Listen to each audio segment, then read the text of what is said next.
Good morning. इस video में हम सभी प्राचीन बिहार का इतिहास पढ़ेंगे, देखेंगे, समझेंगे और जानेंगे। पिछली वीडियो में हमने प्रागैतिहासिक काल के बारे में पढ़ा था। इस वीडियो में हम सभी प्राचीन बिहार का जो इतिहास है उसके बारे में जानेंगे। ठीक है, तो ये जो वीडियो है इसमें मुख्य रूप से हम सभी महाजनपद पढ़ेंगे और महाजनपद के बाद हम लोग मगध के बारे में जानेंगे, जो कि सबसे शक्तिशाली महाजनपद था। और इसके बाद महात्मा बुद्ध के बारे में पढ़ेंगे। ये तीन मुख्य समझ लीजिए हमारा टॉपिक रहेगा। इसी पर हम सभी चर्चा करने वाले हैं। तो चलिए अब हम सभी शुरू करते हैं।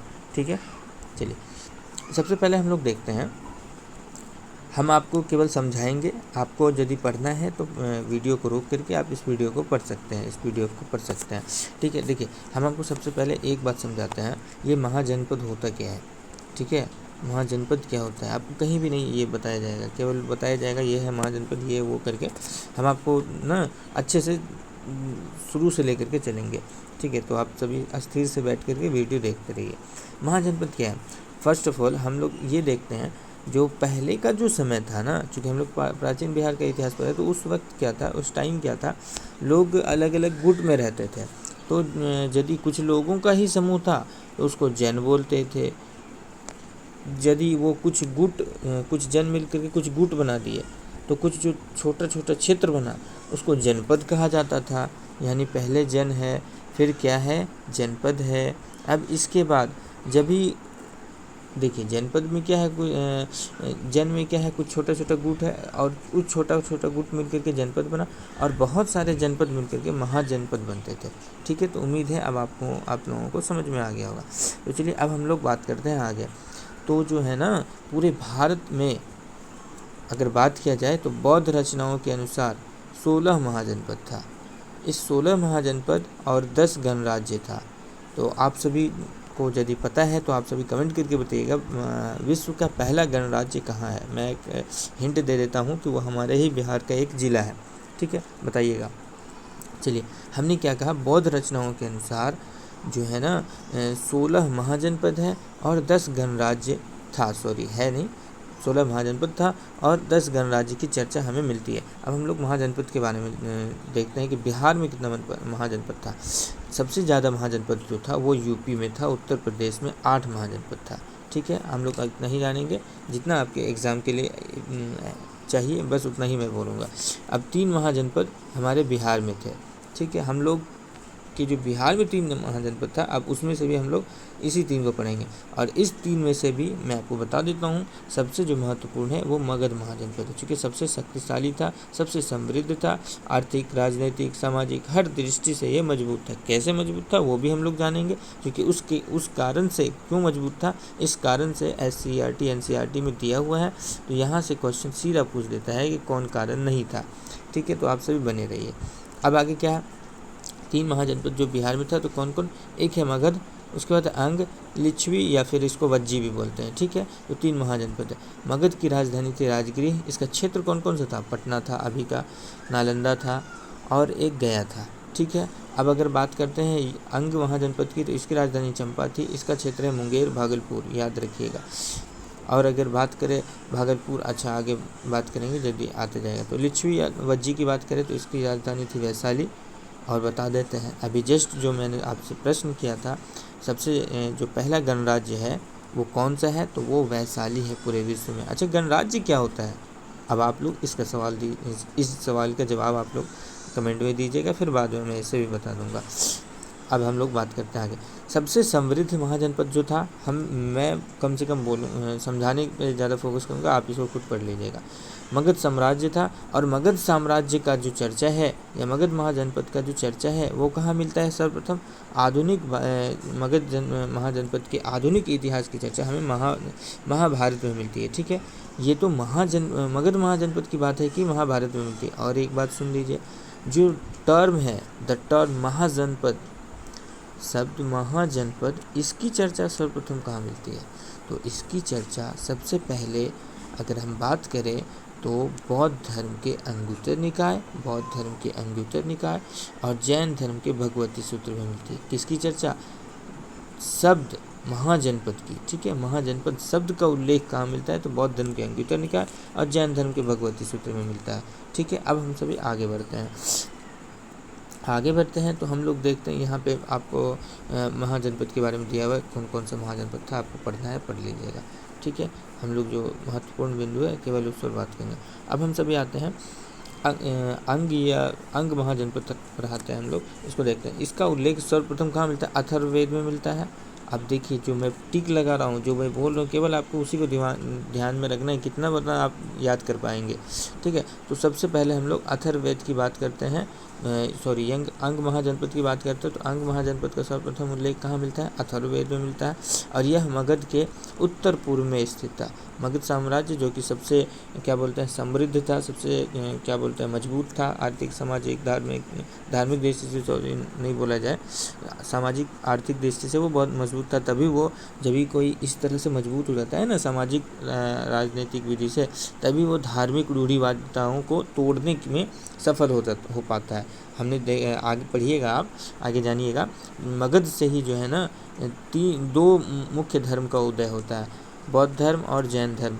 तो ये धर्म कैसे उदय होता है आगे हम बताएंगे, क्योंकि इसके पास सब कुछ रहता है। यदि सबके ये सभी क्या बोलते हैं सामाजिक आर्थिक रूप से सुखद हो जाएगा ना, समृद्ध हो जाएगा, तो वह इंसान का, उस इंसान का जो अगला नज़र है वो धर्म की तरफ जाता है, धर्म में कमी बेसी को देखने। तो चलिए अभी अब हम लोग जब भी वहाँ पर आएंगे ना तो हम अच्छे से समझा देंगे आपको।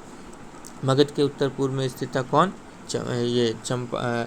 अंग महाजनपद, जिसकी राजधानी चंपा है। और इसका क्षेत्र कौन सा था, ये आप जरूर याद रखिएगा। भागलपुर तो नहीं भूलना है आपको, भागलपुर और मुंगेर। और मुंगेर के बारे में क्या जानते हैं आप, अभी करंट का जो है बिहार का जीके में, मुंगेर में सबसे कम लिंगानुपात है, ठीक है, सबसे कम लिंगानुपात, आप इसको भी याद रखिएगा। मैं एडिशनल भी बहुत कुछ बोलता जाऊँगा। सबसे कम लिंगानुपात, ठीक है, सबसे कम लिंगानुपात सबसे ज़्यादा कहाँ है, बोलिए, सबसे ज़्यादा है गोपालगंज में। कहाँ है, गोपालगंज में, ठीक, सबसे ज़्यादा गोपालगंज में, सबसे कम मुंगेर में, ठीक है। अब हम सभी आगे बढ़ते हैं, आगे बात करते हैं। तो इसकी राजधानी चंपा थी, है ना, किसकी राजधानी, मगध की राजधानी चंपा थी। और इसका चंपा का पूरा पहले जो नाम था ना वो मालिनी था। इसकी रचना, इस मालिनी की स्थापना महागोविंद ने की थी, ठीक है। और एक चीनी यात्री है ह्वेनसांग, अगर इसमें कुछ कमी बेसी होगा लिखने में, एरर टाइप लिखने में, तो उस पर आप गौर मत कीजिएगा, ठीक है। मैं जो बोल रहा हूँ उसको कोशिश कीजिएगा समझने का। ह्वेनसांग ने इसे चोनाम्पो के नाम से या चेनाम्पो के नाम से संदर्भित किया है, ठीक है। अब एक बार आगे हम लोग देख लेते हैं, आप याद रखिएगा ये बात। चीनी यात्री ह्वेनसांग ने इसे चेनाम्पो के नाम से संदर्भित किया है। और एक है मंजूषा कला भागलपुर, या फिर कह लें अभी का भागलपुर या अंग महाजनपद का एक महत्वपूर्ण कला था, मंजूषा कला, ठीक है। अब अभी के संदर्भ में यदि देखें तो अभी आपसे क्या पूछा जा सकता है इस अंग महाजनपद से या भागलपुर से, तो अभी यहाँ डॉल्फिन अभ्यारण्य बन रहा है। कौन सा अभ्यारण्य बन रहा है, डॉल्फिन अभ्यारण्य बन रहा है। डॉल्फिन अभ्यारण्य कहाँ बन रहा है, भागलपुर में, ठीक है। तो आप सभी ये भी ध्यान रखना है आप लोगों को। चलिए आगे अब हम सभी बात करते हैं। वज्जी महाजनपद की बात करें, वज्जी या लिच्छवी, तो इसका ना सबसे महत्वपूर्ण अगर कोई क्षेत्र था वज्जी का तो वो लिच्छवी था, ठीक है। इसका शक्तिशाली क्षेत्र था। अब हम सभी बात करते हैं, इसमें कुल 8 कुल शामिल थे। अब आगे देखते हैं,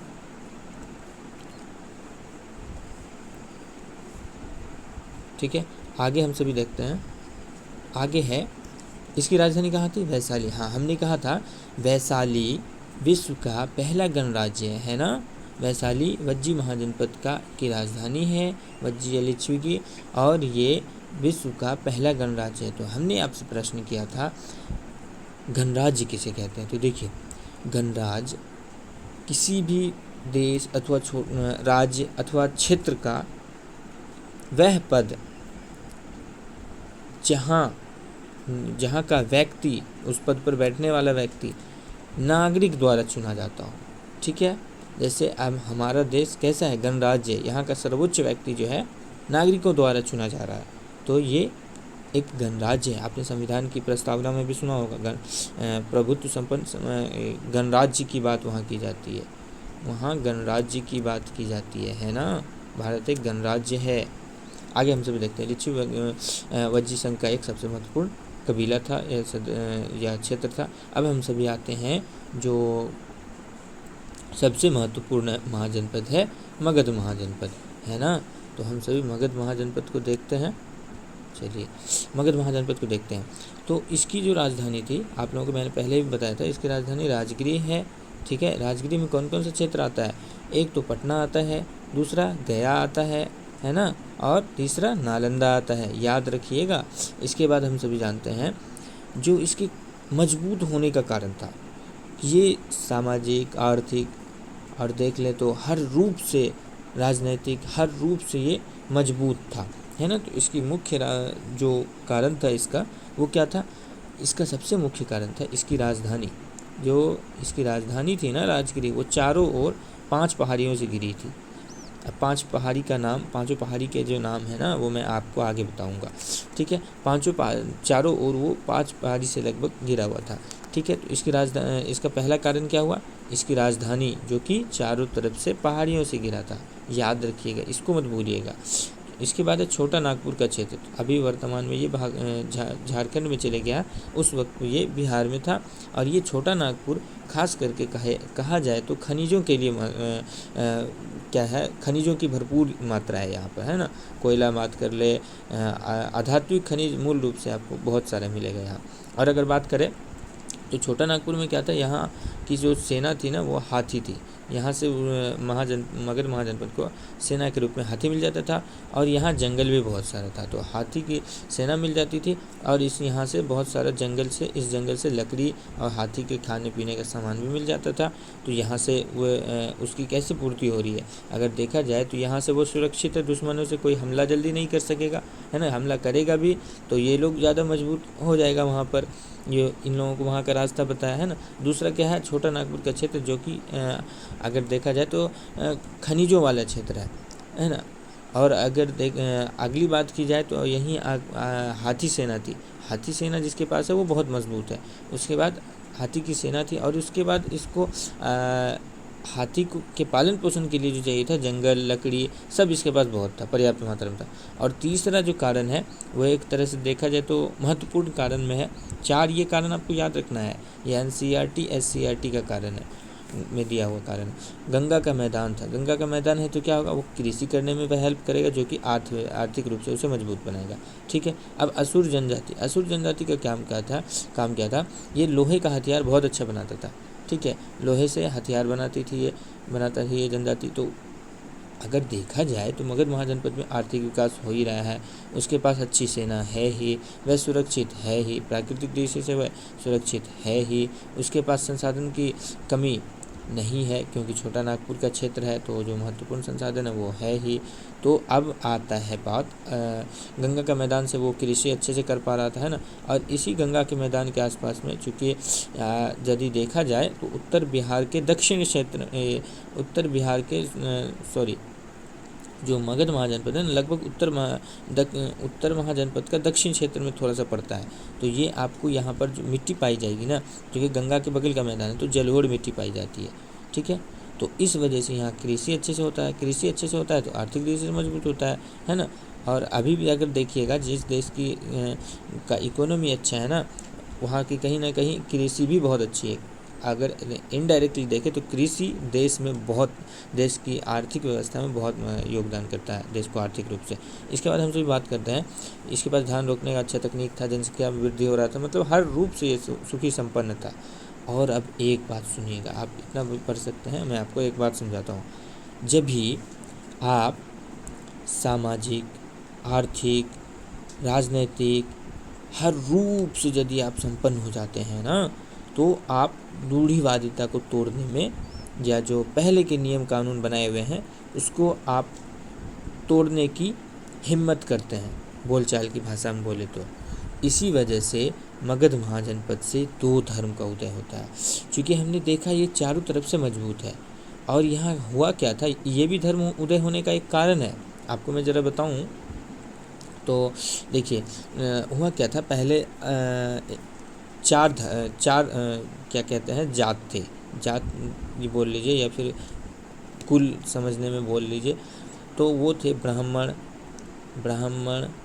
ठीक है, क्षत्रिय, शूद्र, ब्राह्मण, अच्छा कुछ गड़बड़ है लिखने में, ठीक है, कंसिडर कर लीजिएगा। ब्राह्मण, क्षत्रिय, शूद्र, ब्राह्मण, क्षत्रिय, शूद्र और वैश्य, ये 4 जात थे या कास्ट थे या जो भी कहिए। तो इसमें सबसे सर्वोच्च जात जो था वो ब्राह्मण था। तो ये क्या करता था, जो दूसरा जात है इसको आगे बढ़ने ही नहीं देता था, और सारे मगध में सारे व्यापारिक मामले या फिर कह लें कि आर्थिक व्यवस्था को ये शूद्र संभाले हुआ था। और ब्राह्मण क्या करता था, इस शूद्र को कुछ वैल्यू ही नहीं देता था। ये इस शूद्र को ऐसा था कि यदि इसका छाया भी पड़ जाता था ब्राह्मण पर तो वो गंगा स्नान करता था। तो इस तरह से जो रूढ़िवादिता थी इस पर शूद्र का ध्यान तब तक नहीं जाता है। जब भी महात्मा बुद्ध आते हैं ना, तो वो जो धर्म का प्रचार प्रसार करते हैं तब लोगों में ये समझ में आता है कि नहीं हमारे साथ तो अन्याय हो रहा है। तब जो शूद्र है या फिर जो अन्य छोटे छोटे जो थे जात, वह मगध महाजनपद की ओर बढ़ते हैं, मगध महाजनपद को जानने की समझने की कोशिश करते हैं। एक वजह, और दूसरा सुनिए धर्म उदय होने का। दूसरा क्या था, जो ब्राह्मण थे ना, वो क्या करते थे, अगर किसी हिंदू को मोक्ष की प्राप्ति चाहिए तो ये कहते थे ये लो, तुमको इतना भोजन कराना होगा, ये सारा मतलब बहुत सारा यज्ञ करना होगा, ये वो मतलब बहुत सारा खर्च था, परेशानी थी। लेकिन महाजनपद ये मगध की बात करें तो इसमें वो सब बात का नहीं था। इसमें अगर आप कहा जाता था अगर आपको मोक्ष की प्राप्ति करना है तो सच बोलो, सच कहो, और मतलब अच्छे कर्म करो, अष्टांगिक मार्ग पर चलो।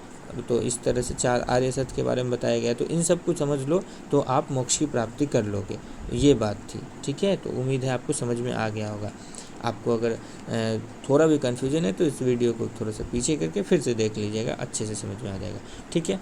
अब हम सभी आगे बढ़ते हैं और हम सभी बौद्ध धर्म के बारे में जानते हैं। बौद्ध धर्म के संस्थापक कौन है? महात्मा बुद्ध हैं। और महात्मा बुद्ध के बचपन का नाम सिद्धार्थ है ना। इनका जन्म 563 BC मतलब क्या होता है, बिफोर क्राइस्ट, ठीक है, याद रखना है। बिफोर क्राइस्ट मतलब ये जो है ना क्या कहते हैं, ईस्वी शुरू होने से 563 साल पहले कपिलवस्तु के लुम्बिनी गांव में इनका जन्म हुआ था। और मृत्यु इसकी 80 वर्ष में कुशीनगर में हो गई थी, ठीक है, 80 वर्ष की आयु में। जन्म के 7वें दिन ही इनकी माता की मृत्यु हो जाती है ना। तो इनकी माता का नाम था महामाया देवी, ठीक है। इनकी माता का नाम क्या था? महामाया देवी। तो इनका पालन पोषण कौन करता है? प्रजापति गौतमी, जो इनकी सौतेली माँ होती हैं। और पिता का नाम रहता है सुशोधन। अब बात कर लेते हैं बौद्ध धर्म का अर्थ क्या होता है। तो प्रकाशमान या दीप्त या लाइट होता है, ठीक है। अब हम सभी बात कर लेते हैं आगे। जन्म के बाद ना एक भविष्यवक्ता होता है जो कि उसको क्या बोलते हैं, सिद्धार्थ को देखता है। और सिद्धार्थ को देखने के बाद वह भविष्यवाणी करता है कि यह बच्चा बड़ा होकर चाहे तो सन्यासी बनेगा या फिर योद्धा बनेगा। इसको सुनना था कि जो इनके पिता थे सुशोधन, वह सोचते हैं उनको मतलब खटक जाता है ये बात।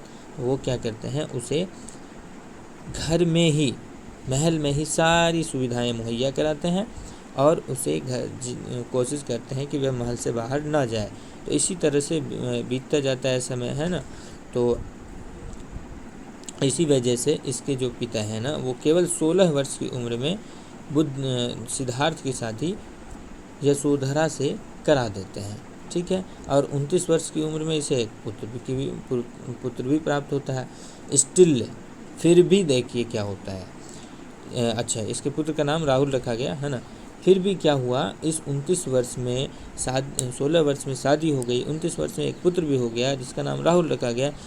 पर इतना सब होने के बावजूद भी एक दिन यह किसी काम से बाहर निकलते हैं और उस बाहर निकलने के बाद इसे 4 व्यक्ति दिखाई देता है। वृद्ध व्यक्ति, बीमार व्यक्ति, मृत व्यक्ति और सन्यासी प्रसन्न मुद्रा में। ये जो देखता है ना, वो उसका हृदय परिवर्तन हो जाता है।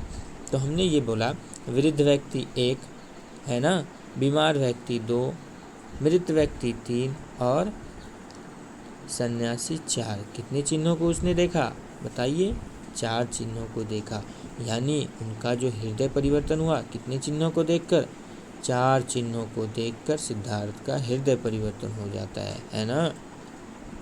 इसके बाद 29 वर्ष की उम्र में ही वह संसार की सारी समस्याओं से परे होकर के वह गृह त्याग करने का सोच लेते हैं। क्या बनने के लिए? सन्यासी बनने के लिए, है ना। तो अब क्या करते हैं? वह अपने घर छोड़कर वो सन्यासी बनने की ओर घर को त्याग करके सन्यासी बनने की ओर चल देते हैं। इस प्रक्रिया को ये बौद्ध धर्म में महाभिनिष्क्रमण कहा जाता है। क्या कहा जाता है? महाभिनिष्क्रमण। किस प्रक्रिया को? अपना जो गृह है उसको त्याग करके सन्यासी बनने के लिए चले जाना। ठीक है। अब इसके बाद एक बात और आती है, प्रवर्जना। अपना जो अब जैसे वो निकले हैं तो अभी तो सामान्य व्यक्ति के तौर पर हैं, तो वहाँ जा कर के ना वह साधु वस्त्र धारण करते हैं। यानी सामान्य वस्त्र को उतार कर साधु वस्त्र धारण करना प्रवर्जना कहलाता है। ठीक है। और यहाँ से निकलने के बाद वह सबसे पहले अनुप्रिय नामक उद्यान में रहते हैं। याद रखना है इसको। कहाँ रहते हैं? अनुप्रिय नामक उद्यान में रहते हैं। जहाँ से वह फिर जो है ना अलार कलाम और मारुंड कलाम, ये दोनों सांख्य दर्शन के विद्वान हैं। ये भी याद रखना है आपको। और इन दोनों से शिक्षा ग्रहण करते हैं जहाँ इनको संतुष्टि नहीं मिलती है। फिर इसके बाद ये अपने 5 साथी के साथ उरुबेला, जो वर्तमान में कह ले कि बोध गया का क्षेत्र, वहाँ चले जाते हैं। वहाँ भी इसे ज्ञान की प्राप्ति नहीं होती है। वहाँ 5 साथियों में से 5 साथी में से कोई इसे पाखंडी कह देता है। इसके बाद वे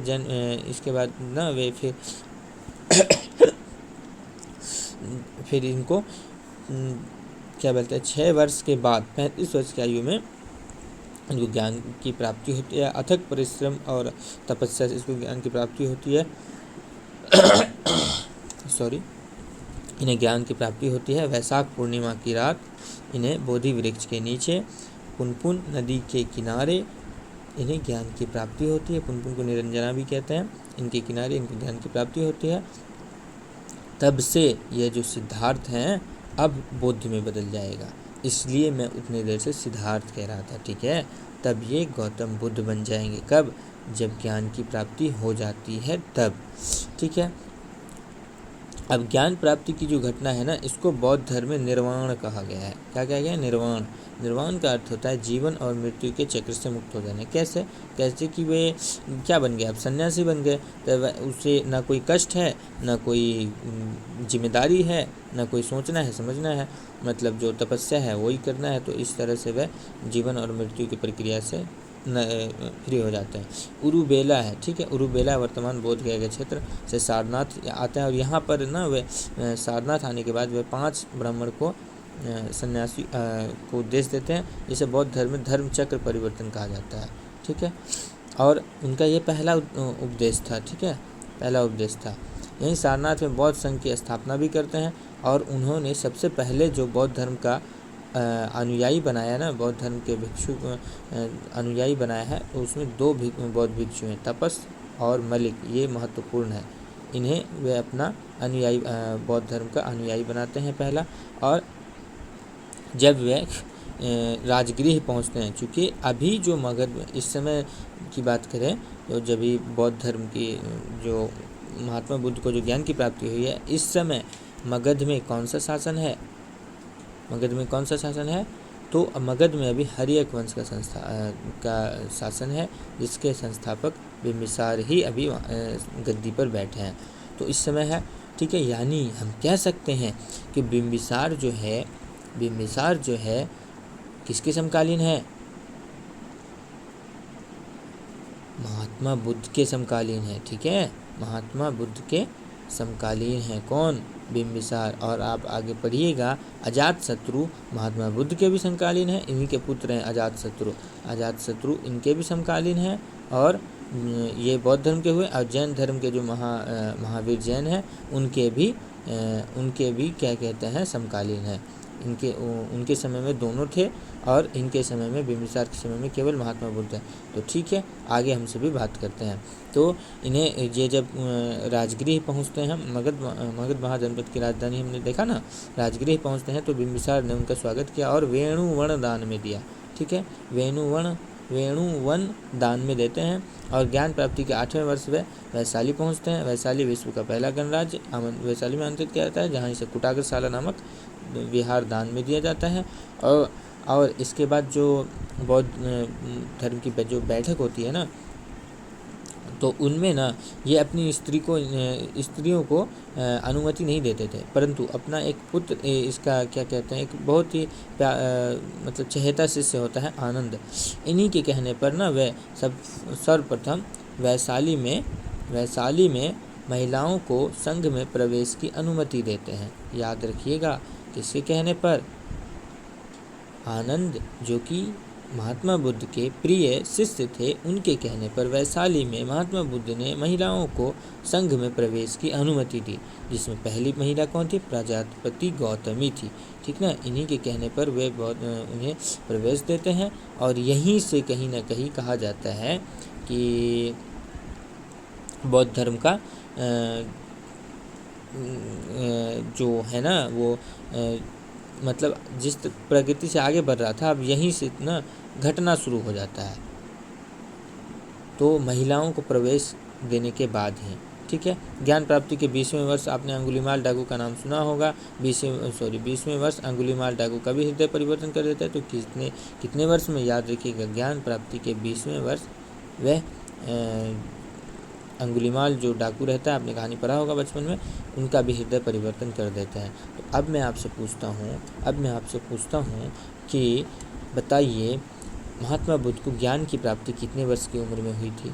आप अगर सही से पढ़ रहे हैं उतने देर से तो बताइए, यदि बता देते हैं तो कमेंट कीजिए। ठीक है, तो मैं बता देता हूँ, 35 वर्ष की उम्र में ज्ञान की प्राप्ति हुई थी। किस नदी के तट पर? बताइए। पुनपुन या निरंजना नदी के तट पर। ठीक है, पुनपुन या निरंजना नदी के तट पर, पुनपुन या निरंजना। ठीक है, अच्छा एक बात और बता दीजिए, किस वृक्ष के नीचे? बोधि वृक्ष या पीपल। ठीक है, बोधि वृक्ष के नीचे। किस रात को ज्ञान की प्राप्ति हुई? वैशाख पूर्णिमा। याद रखना है, ये नहीं कि मैं बोल रहा हूँ और फिर आप चौपट करते जा रहे हैं। वैशाख पूर्णिमा की रात उन्हें ज्ञान की प्राप्ति होती है। ठीक है, अब हम लोग, अच्छा एक बात और बता दीजिए, उनकी मृत्यु कहाँ हुई थी? महात्मा बुद्ध की मृत्यु कहाँ है? दिमाग आप लोगों का? कुशीनगर में हुई थी ना। कितने वर्ष की उम्र में? मैं रिवाइज कराते जा रहा हूँ, बताइए कितने वर्ष की उम्र में? 80 वर्ष की उम्र में। कहाँ रहता है दिमाग? 80 वर्ष की उम्र में। ठीक है, कैसे मृत्यु होती है? तो चंदू सुनार के यहाँ वे भोजन कर रहे होते हैं और भोजन करने के दौरान ही उन्हें पेट में कुछ बीमारी होती है, और इसके पीछे क्या रीज़न है मैं नहीं जानना चाहूँगा, लेकिन पेट की बीमारी की वजह से वह उनकी मृत्यु हो जाती है। ठीक है, अब हम लोग बौद्ध धर्म में ना 4 आर्य सत्य की बात की गई है। कितने आर्य सत्य की बात की गई है? 4 आर्य सत्य की बात की गई है, जिसमें आपको दिमाग में रखना है, ये चारों कोई बहुत बड़ा नहीं है। विश्व दुखों से भरा है ना, कोई बड़ा नहीं है, परंतु विश्व दुखों से भरा है। यदि दुख है तो उसका कुछ न कुछ तो कारण होगा ही होगा, और यदि कारण है तो उस दुख को हम दूर कर सकते हैं, दुख दूर किया जा सकता है, और दुख को दूर करने का भी कुछ न कुछ उपाय होता है। ये 4 आर्य सत्य है। मैं उम्मीद करते हैं आपको समझ में आ गया होगा, मैंने इंटरकनेक्ट करके समझाने की कोशिश की है। और देखिए, अब है ये अष्टांगिक मार्ग। मैंने शुरू में एक बात कही थी ना कि जो बौद्ध धर्म है ना वो कैसे फैला, उसका सबसे बड़ा रीज़न क्या था? ये मोक्ष की प्राप्ति हेतु ना, लोग जो बोलते थे मेरा मोक्ष की प्राप्ति की बात करते थे, तो वहाँ पर ये नहीं बोलते थे कि आपको यज्ञ करना है, इतने लोगों को भोजन कराना है, ये सारी बातें नहीं करते थे। ये कहते थे आपके पास इन सब से समझाते थे, आपके पास दुख है तो आप ठीक है, इसके कुछ कारण ढूंढिए। क्या है कुछ कारण? इन कारण को ढूंढ करके इसको दूर करने का उपाय ढूंढिए, बिल्कुल दूर हो सकता है। तो इस तरह से वह बता करके लोगों को उनसे अवगत कराते थे। और इसके बाद वह एक अष्टांगिक मार्ग है उनका, इसको आप अपने से पढ़ लीजिएगा, एग्ज़ाम में इम्पोर्टेंट नहीं है, नहीं यहाँ से सवाल नहीं रह सकता है, नहीं रहेगा, ठीक है। आपकी जानकारी के लिए यदि आप पढ़ना चाहते हैं तो आप पढ़ सकते हैं। अष्टांगिक मार्ग में कितने मार्ग थे ये जरूर याद रखिएगा, 8 मार्ग थे, ठीक है। किसने दिया था? तो बौद्ध धर्म के महात्मा बुद्ध ने दिया था, ठीक है। अब हम लोग आगे बढ़ते हैं। आगे है मोक्ष की प्राप्ति हेतु इन सरल उपायों को देखकर बहुत सारे समझदार लोग, व्यावसायिक वर्ग, व्यावसायिक में कौन? बोलिए, मैंने बोला था शूद्र, वैश्य, इन्हीं लोगों का जो है ना उस पर खास करके मगध महाजनपद में आर्थिक दृष्टि से आर्थिक व्यवस्था को कंट्रोल किया हुआ था। तो यही लोग जब देखते हैं कि हमारे ही धर्म में हम ही लोगों के साथ ऐसा हो रहा है, तभी ये लोग भी बौद्ध धर्म की ओर मुड़ जाते हैं, ठीक है। उम्मीद है आपको समझ में आ रही होगी बातें, ठीक है। जैसे मैं पढ़ा रहा हूँ ना, इसके बाद आपके मन में कोई भी प्रश्न नहीं रहेगा, और इस चैप्टर से यदि प्रश्न आता है तो आपका कोई भी प्रश्न नहीं छूटेगा, मैं बोल रहा हूँ, ठीक है। इसके बाद गौतम बुद्ध द्वारा मृत्यु के समय आखिरी समय में बोले गए शब्द जो थे वो अपदीपो भगवत है, ठीक है। इसका अर्थ होता है अपना प्रकाश खुद बनो, अर्थात दूसरे पर निर्भर मत रहो, खुद में वो क्वालिटी डेवलप करो जो लोग तुम्हें खुद के नाम से जाने, न कि दूसरों के नाम से जाने। उम्मीद है आप समझदार हैं, मेरी बातों को समझेंगे। अब एक टर्म आता है जो उनका कुशीनगर में उदर विकार या पेट की परेशानी के वजह से उनकी मृत्यु हुई थी 80 वर्ष के आयु में। उस घटना को क्या कहा गया? तो अच्छा, इसमें नहीं दिया गया, महापरिनिर्वाण, हाँ, महापरिनिर्वाण कहा गया है, ठीक है। इस घटना को महापरिनिर्वाण कहा गया है। अब देखिए, बौद्ध की अस्थियों को 8 जगह भेजा गया, कौन कौन? आप देख लीजिए, 8 जगह भेजा गया, कौन कौन, यहाँ आप पढ़ लीजिएगा। ये और जो है ना, जहाँ जहाँ भेजा गया इन्हीं जगहों पर ये स्तूप बनाए गए हैं। स्तूप मतलब उनके जो प्रतिमा है ना वो बनाया गया। अब इसके बाद देखिए, बुद्ध ने आम जनों को किस भाषा में दी थी? तो पाली भाषा में लोगों को उपदेश दिया था, है ना। सर्वप्रथम बौद्ध साहित्य को त्रिपिटक कहा जाता है। दिमाग में बैठा लीजिए, ऑपरेशन करके डालता हूँ मैं दिमाग में, तो दिमाग में तो चले जाएगा, वहाँ पर आप इस बात को भूलिएगा नहीं। बौद्ध साहित्य किस प्रकार की रचना है? त्रिपिटक रचना है, ठीक है। कैसे त्रिपिटक है देख लीजिए। बौद्ध धर्म में 3 पिटक हैं, सूत पिटक, विनय पिटक और अभिधाम पिटक। जो सूत पिटक है ना, इसका संकलन, इसका जो इकट्ठा करने का कार्य था वो इसके प्रिय शिष्य आनंद ने किया था। देखिए, आनंद ने किया था। और इसके 5 भाग हैं, कौन? दीर्घ निकाय, मंजम निकाय, अंग्योत्तर निकाय, संयुक्त निकाय और खुदक निकाय। विनय पिटक की रचना के इसमें किस चीज़ की रचना है? तो देखिए, बौद्ध धर्म के नियम एवं कार्य प्रणाली के बारे में बताया गया कि किस प्रकार से आपको कार्य करना है, क्या क्या नियम है।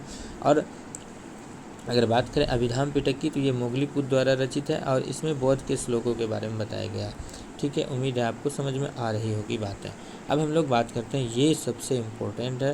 वैसे सारे जो इम्पोर्टेंट थे मैंने केवल उन्हीं को बताया और इसमें हाइलाइटर नहीं लगाया, तो ये बहुत इम्पोर्टेंट है, ठीक है। अब देखिए, बौद्ध संगति के क्या मतलब? बौद्ध धर्म में बैठक का समझ लीजिए इसको। बैठक क्यों बैठक हुआ? क्योंकि बौद्ध धर्म में अब आगे क्या करना है, मतलब किस प्रकार से हमें बौद्ध धर्म को दूसरों तक पहुंचाना है, फैलाना है, समझाना है, इस प्रकार से था। तो प्रथम बौद्ध संगति जो हुई थी वो 483 BC, बात करें 483 BC राजगृह में। और यहाँ के जो शासक थे उस समय अजातशत्रु, ये नहीं भूलना है। और कहाँ हुआ था? राजगृह में। शासक कौन थे? अजातशत्रु। इतना तो आपको याद रखना है। अगर ये भूल जाते हैं तो फिर एग्ज़ाम देने के लायक नहीं हैं आप। द्वितीय बौद्ध संगति कब हुआ है? द्वितीय हुआ है 383 BC, 383 BC में, वैशाली में। और इस समय जो शासक है वो कौन है? कालशोक है, ठीक है, कालशोक है। और तृतीय बौद्ध संगति 289 BC, 289 BC में हुआ है। कहाँ? अच्छा, ये वाला वैशाली में हुआ है, वैशाली में तो भूलिएगा। द्वितीय बौद्ध संगति वैशाली में। तीसरा पाटलिपुत्र में होता है। मोगलीपुत्र इस अध्यक्ष थे। अध्यक्ष याद रखिए या ना रखिए, पर शासक जरूर याद रखिए, अशोक शासक थे, तीसरा। और चौथा क्या है, चौथा कश्मीर में होता है, कुंडल 1 कश्मीर में होता है और इसके अध्यक्ष इसके शासक कनिष्क थे। ठीक है, उम्मीद है आपको सारी बातें समझ में आ गई होंगी। कुछ टर्म है बौद्ध धर्म में, इनको समझ लीजिए। बौद्ध धर्म में जो शब्द होता है संघ, संघ को क्या कहते हैं, बौद्ध भिक्षुओं का समूह को संघ कहते हैं। चैत्य, बौद्ध भिक्षुओं का पूजा करने का स्थल को चैत्य कहा जाता है। और विहार कहते हैं बौद्ध भिक्षुओं के निवास स्थान को, जहाँ बौद्ध भिक्षु रहते हैं। तो उम्मीद है आपको मैंने जो इतनी बातें समझाई हैं आप लोगों के दिमाग में समझ में आ गया होगा। मेरा ये उद्देश्य रहता है मैं दिमाग में ऑपरेशन करके डाल दूँ आपके दिमाग में। मैंने तो आपको डाल दिया है, और अब आप क्या कीजिए, आप प्रैक्टिस कीजिए और जितना हो सके अब इस चैप्टर से प्रश्न बनाने की कोशिश कीजिए। थोड़ा मोड़ा जो है ना आपसे नोट्स पढ़ लीजिएगा तो एक दो वो ईस्वी वाली जो बातें होती हैं ना, वो कितना ईस्वी से कितना इसका काल है उसका काल है, वो एग्ज़ाम के लिए इम्पोर्टेंट नहीं है। आपको यदि जानना है तो आप लूसेंट या फिर किसी से भी आप यदि बनाते हैं प्रश्न तो आपका यहाँ से आने वाला जो बीपीएससी एग्ज़ाम है वहाँ में उसमें तो एक भी क्वेश्चन नहीं छूटेगा। आप यदि बीपीएससी का जो पीटी है उसमें जाते हैं तो हो सकता है आपको कुछ और पढ़ना पड़े। ठीक है, उम्मीद है आपको सारी बातें अच्छे से समझ में आई होंगी। यदि ठीक लगता है मेरा पढ़ाया हुआ तो आप चैनल सब्सक्राइब कर सकते हैं, वरना आपकी मर्जी। ठीक है, फिर मिलते हैं नेक्स्ट वीडियो में। बहुत बहुत शुक्रिया।